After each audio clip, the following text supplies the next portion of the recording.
Can you see my screen? Yes, sir. Yes, sir. Yes, sir. So Julius Caesar, Act 3, Scene 2, speeches of Antony. And we know about the headline, Act 3, Scene 2. Heading is about Brutus' speech, that's all about pathos. And Mark Antony's speech, all about logos, pathos, and ethos. That is what we'll be dealing with. Now I want Afida to continue, just dictate after the picture. Okay, Afida. Brutus leaves to give Mark Antony his turn.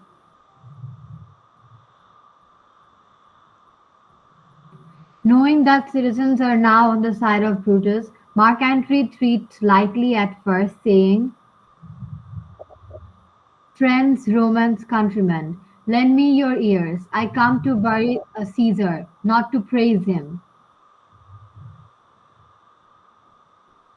I come to bury Caesar, not to praise him," shows his realistic or emotional approach. So is it showing his realistic approach or emotional approach? Realistic. Exactly. Realistic. He is very realistic here. He's showing the people that he is very realistic. Since he's saying, I come here to, here he's saying, I come to bury Caesar, not to praise him. Very much realistic. Right. You are absolutely correct. Yeah. Next. Antony acknowledges Brutus's claim that Caesar was too ambitious, but then quickly tried to raise doubt about it, saying, Come, come I to speak in Caesar's funeral. He was my friend, faithful and just to me, and Brutus says he was ambitious, and Brutus is an honorable man. So here there are 2 points. I agree that what Brutus said, that he is, since he is very honorable person, as well as he was my friend. Was my friend? Caesar was my friend and faithful, just to me. So just started saying something about Caesar, right? Though he also accepted that Brutus is an honorable man. Okay, next.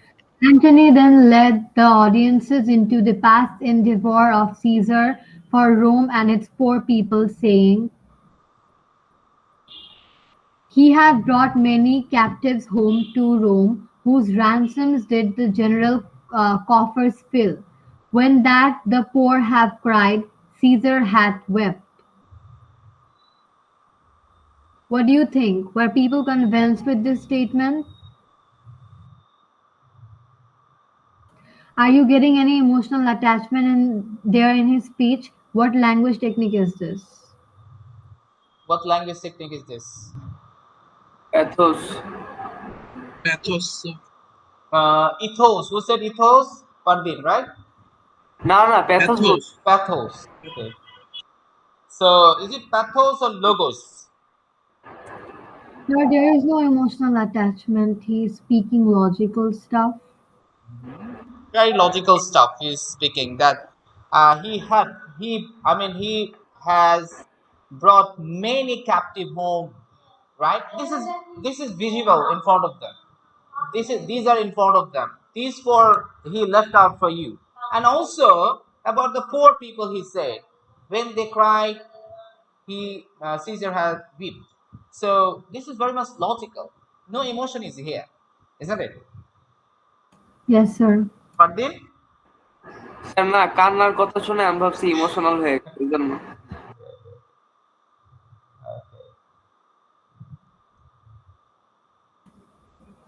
Yeah.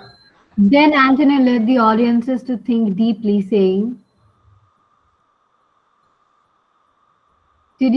did this in Caesar seem ambitious? What language technique is this?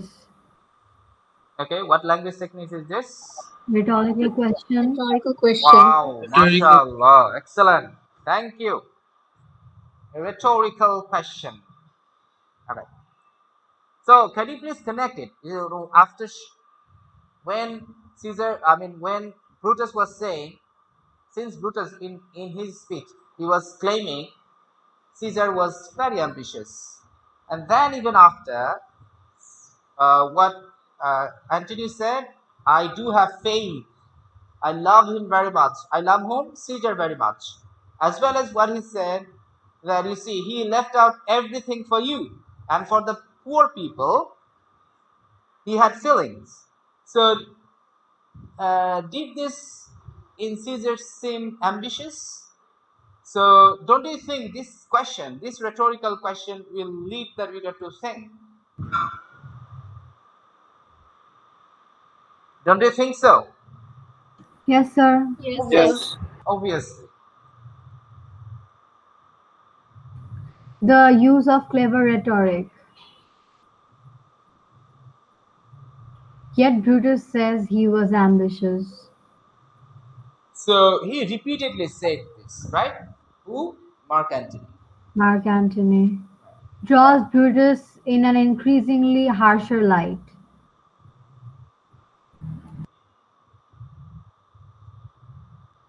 After that, when Antony repeatedly said, is become, Said Brutus is an honorable man, it's is become. become ironical. Which one is ironical? Then what do you think? That মানে ambitious বলে তারপরে honorable man. Okay. So yet Brutus says he was ambitious. After this, even Brutus is saying ambitious, but Brutus is an honorable man. So this statement, the last statement, Brutus is an honorable man. This is very much ironical. What do you know about ironic? Ironical.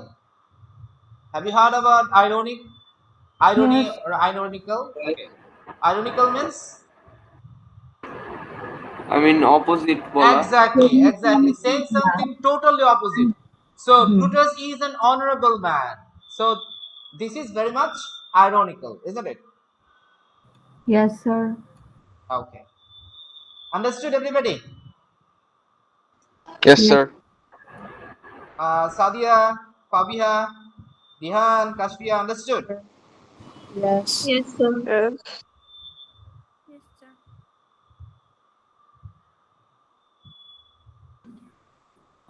the crowd got logically convinced again when Antony said, I thrice presented him a kingly crown, which he did thrice refuse. Was this ambition? Yet Brutus says he was ambitious, and sure he is an honorable man. What language technique is used here? Logos. Los. Okay, here the first one. I thrice presented him kindly crown. What language technique is this? Exactly, logos. This is very much logical. I presented him, he refuses. So was it this ambitious? No, not exactly. So very much logical, isn't it? So we can say this is logos, isn't it? Yes, sir. So Third. yes, how about the next one? Soon after he's saying, okay, soon Soon after after Antony said, Antony said this one. Yet Yet Brutus, Brutus says he was ambitious, and sure he is an honorable man. okay, then It's ironical, isn't it? And this statement goes favor or against of Brutus. so the second statement, does it goes against Brutus or favor of Brutus? Against. 100% against of Brutus. So how tactfully he has delivered his speech. Okay, Fardit, you had a question. Third, এই যে was this ambition R he is an honorable man, এই দুইটাকে কি anaphora বলা যায় না? Yeah, very good boy, Mike. Good, excellent. So we can say anaphora as well. But you see, since it's very logical, we are talking about logos, so that's why we're talking about this. Alright, understood. So anaphora does mean coming repeatedly. Understood? Yes, sir. Thank you, Fardin. Okay, next. I speak not to disapprove Okay, what please start from here. No, maybe I didn't complete the slide. After that, After that he shows his credibility saying, I speak not to disapprove what Brutus spoke, but here I am to speak what I do know. So, do you know about credibility? What? Credibility. Have you heard about? Yes. Yeah. For example, if you go to doctor can prescribe you any medicine, isn't it? Yes. But if I say, yeah, if I prescribe any medicine for you, will it be credible? No. Not exactly, because since I'm not doctor. So here we found credibility here in a speech of on Mark Antony. I speak not to disapprove what Brutus spoke, but here I am to speak what I do know. So very much credible. So what I'm saying, everything I know. What I'm saying, everything I know. So this is showing his credibility, isn't it? Yes, sir. Yeah. This is what saying his credibility. Okay. So then, yeah. The crowd got persuaded with this statement, isn't it? What do you think? Crowd got persuaded. Yeah, I think so. Yes. So what language technique is used here? Logos. Not laws. It's not exactly logical with sense. He found the credibility. He found the credibility and finally persuaded the people. So Joseph. this is called ethos. So ethos is equal to credibility and persuasion. Credibility and persuasion. Understood? What I see, I'm telling everything. What I see, I'm telling this. Understood? So in that sense, he's very much credible. What he'll be saying, he has the credibility. And finally, people persuaded. So if we get credibility as well as persuasion, this is called ethos. Kashfia, can you tell me what is ethos? Credibility and persuasion. Okay. Suharto. Suharto? Yeah, Suharto, are you there with us? Okay, Suharto has some problem maybe. Fabiha, can you tell me what is ethos? Fabiha? Fabiha, are you there? Yes, sir. Can you repeat the question? The question is, what is ethos? Can you please define me?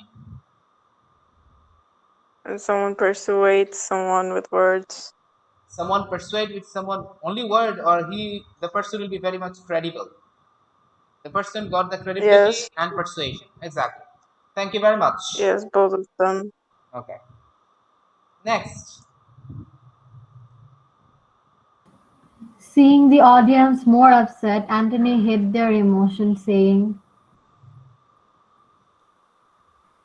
"You all did love him once, not without cause. What cause withholds you, then, to mourn for him?" The use of rhetorical question here at the end led the audiences to think deeply, isn't it? What do you think? The audience will think deeply after this rhetorical Yes. question. Yes, sir. Once you loved him very much. So what stopped him? What stopped him? Taking part is funeral or mourning, right?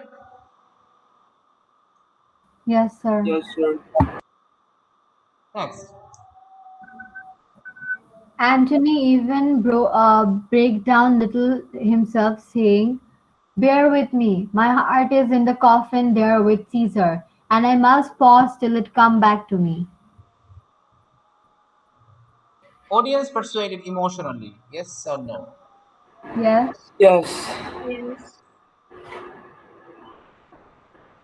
Pathos. that's all. Pathos, sir.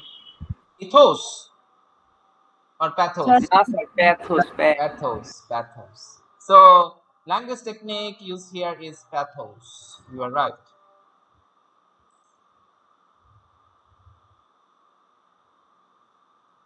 Yeah. Next. The citizens are starting to feel for him, saying, "There is not a nobler man in Rome than Antony." Poor soul, his eyes are red as fire with weeping. Okay, so I want you to stuck up to here because it's very long speech, very long speech. Understood? So, do you need to see this again, and then we will continue? No, sir. Can you make a short summary from the Yes. pictures? Rest of you, do you need to see the pictures again, the slides that I have shown you already? আরেকবার দেখালে ভালো হইতো। That's fine. Now I want Sadi. Okay, time's up. We'll start first. I can try. Okay, thank you. So after Brutus persuaded the citizens, everyone was persuaded by Brutus. So Antony decided to start his speech a bit lightly. মানে like Yeah, exactly. directly Not বললে directly, not directly yeah, saying Brutus is wrong. So yes, this is very much wrong approach, isn't it? yes. Yeah, Then the citizens like will not agree with him. It will be harsh on them. exactly. Very good.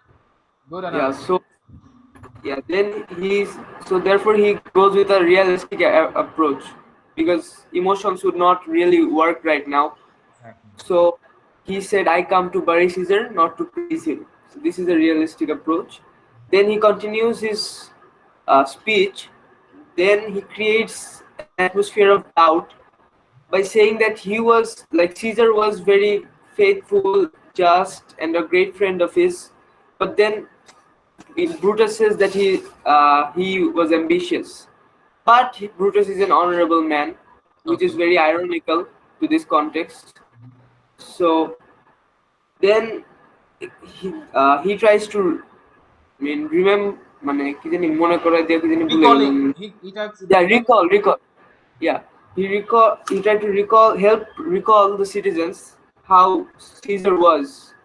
So he uses logos here, and like he said that when the poor cried, so did Caesar. When everyone suffered, so did Caesar. But again, he says, yet Brutus says he was ambitious, and Brutus is an honorable man. Good. Since this, he was ambitious and honorable man is repeated throughout the speech, we can say that this is anaphora. Exactly. Very good. And then again, he uses logos. He again recalls that he once presented the crown thrice to Caesar, but he refused it thrice and asked a rhetorical question that was this ambition. So this makes the audience think more deeply, and very effective. This was very effective. And again he repeats, yet Brutus says he was ambitious and sure he is an honorable man.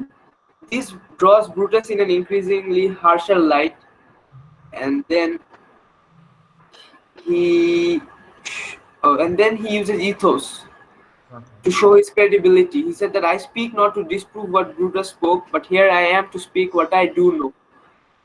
Great. He establishes credibility throughout this. We can also call this logos. And Ethos.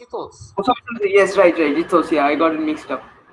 Yeah, and then what? Oh yeah. So then he said that once all of them loved him, but then why don't they mourn for him now? Another rhetorical question, and he did this because he saw that it was working, and then he shifted from logic to emotions. Exactly. Logic to emotions. Yeah, Yeah. step by step. Step by step. Yeah. See, logos, ethos, pathos, all the techniques. Yeah. Excellent. Yes, sir. Brilliant speech. Yeah.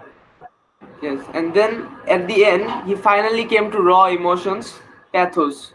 He said to bear with him, and that his heart is in the coffin with Caesar, and he must pause till it come back to me. Wow. Excellent. Excellent, my boy. Brilliant task. Thank you very much. Thank you. I mean, you said everything. What I have shown. Sorry. Brilliant task. Okay, Sorry. you have said everything what I have shown you. That's amazing. Okay, I think I missed one point that the what? citizens began to cheer for him, and this again Oh, showed their all figure. right, all right, right. Last part. কারণ একটু আগেই তো ব্রুটাসকে ইয়ে করতেছিল, এখন আবার ব্রুটাসকে oppose করতেছে, faecal minded. Showing the sympathy to Mark Antony, right? Yes. So again, is showing people's fickle-mindedness. Okay, thank you. Brilliant task. Amazing. Yeah, we'll continue next. Sir, I can try. Okay, Africa. So Antony first begins his speech by justifying the action of the conspirators by saying, "I come to bury Caesar, not to praise him." Throughout his speech, he uses rhetoric and genuine reminders to ultimately portray Caesar in a positive way, so that the crowd is turned against the conspirators. He uses logos to persuade them first.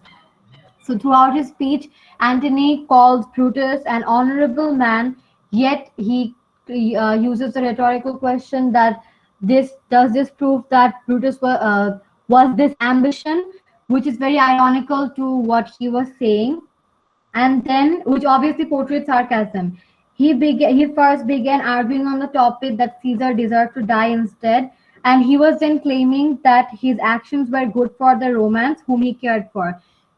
He then denies that Caesar wanted to make himself the king, for there are too many witnesses that he denied the crown 3 times.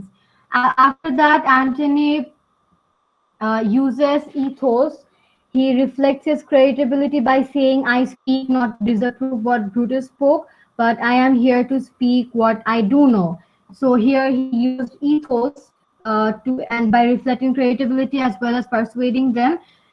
By before ending his speech, he uses his raw emotions come out, and he says, "My heart is in the coffin there with Caesar, and I must pause until it come back to me," where he uses pathos to persuade them again. As he does this, the crowd at last, after his speech, began to turn against the conspirators, and they feel sorry for Antony because Antony was weeping and his eyes were red, and that's it. Okay, brilliant. Thank you very much. Good task. Good analysis, in fact. Okay, next. Okay, I'll go. Can I go, sir? Yeah, sure. So, the scene began by Antony entering the scene after Brutus, and situation was already had turned in favor of Brutus. There was no way he could explain his feelings or use pathos in his sentences, because if he did, he would be executed right away. And he had to go through a more realistic way. He used more logos, more logic. So he came, and the first thing he decided to go lightly on them, because if he drops something heavy, it is going to be a chaos. So the first thing he said that he was there not to praise him, not to praise Caesar, but to bury him. And that Brutus keeps saying that he was ambitious. Is that what? They are the words of an honorable man, right? So they must mean something. Yet, as far as he knows, he says that Caesar always wept with the poor when the citizens were in trouble. He was in trouble. He wept at them. He was always like wise and Helpful, we humble. can say. Humble, helpful, everything. Right. Yes. So that's quite ambitious of him. What an honorable man Brutus is.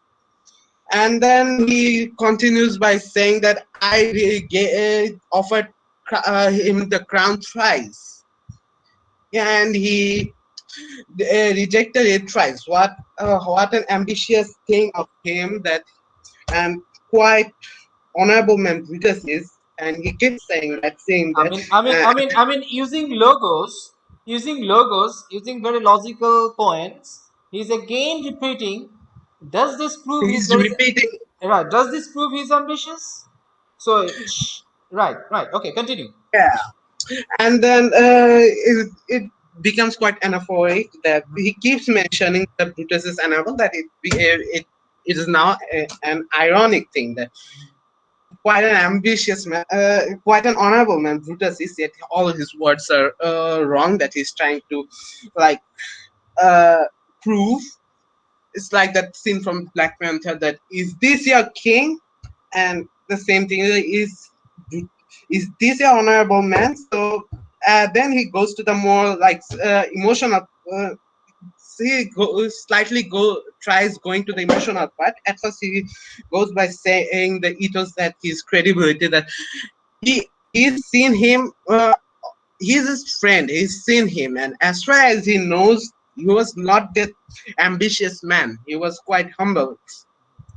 And then comes to the part where he shows his feelings, true feelings that um, he the citizens loved Caesar for no reason at all, even though he defeated what was his name?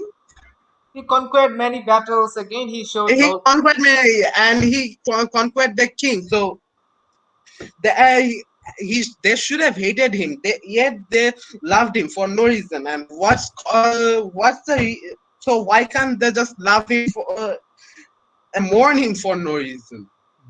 They loved him. Why can't they just mourn him? Now he has died. Why did they just turn their back on him? And then he concludes by saying that if he is dead and his heart is still with him in the coffin, and he must wait. And then the fickle-minded Romans again turned, felt pity for him, saying that he was probably the most humble. Antony was probably the most humble man in Rome, and he's wept his eyes out, okay, etc., etc. okay, okay, okay. Fine, very good. So here you missed out one point. Like he. I mean, Mark Antony showed his credibility as well, isn't it? I His mentioned it. credibility and with the persuasion. Very good, very good. Thank you very much. We'll continue next.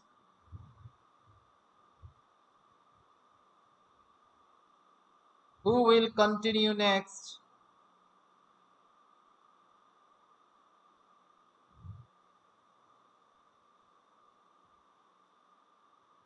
Anyone?